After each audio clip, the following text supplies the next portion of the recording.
Hi friends, good evening. Welcome to Mallanna fancy.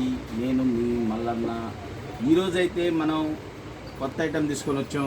వచ్చేది వినాయక చవితి కాబట్టి ఒక డిఫరెంట్ బ్యాక్గ్రౌండ్లో వినాయకుడిని బాగా అలంకరించి చేసుకోవాలని ఒక ఐటెం తీసుకొని వచ్చాం. దాన్ని ఒక్కసారి మనం చూసేద్దాం. ఇందులో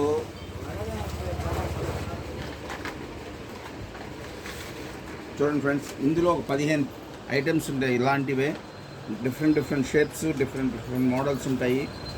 చూడండి, మొత్తం గ్లాస్తో ఉంటుంది. దీని బయో వీడియో మనం ఆల్రెడీ యూట్యూబ్లో కానీ ఇన్స్టాలో కానీ షేర్ చేస్తున్నాము. దాంట్లో ఉంటుంది, చూడండి వీడియో. ఇది ఎలా సెట్ చేసుకోవాలో కూడా చాలా బాగా నీట్గా ఉంటుంది. అది 15 పీసెస్ వస్తాయి అన్నమాట. చాలా బెస్ట్ ప్రైస్ ఉంది. లిమిటెడ్ స్టాక్లో కూడా ఉంది ఇప్పుడు కూడా. Thank you. మల్లన్న ఫ్రెండ్స్, కామాటి వీధి, చిన్న బజార్, నెల్లూరు.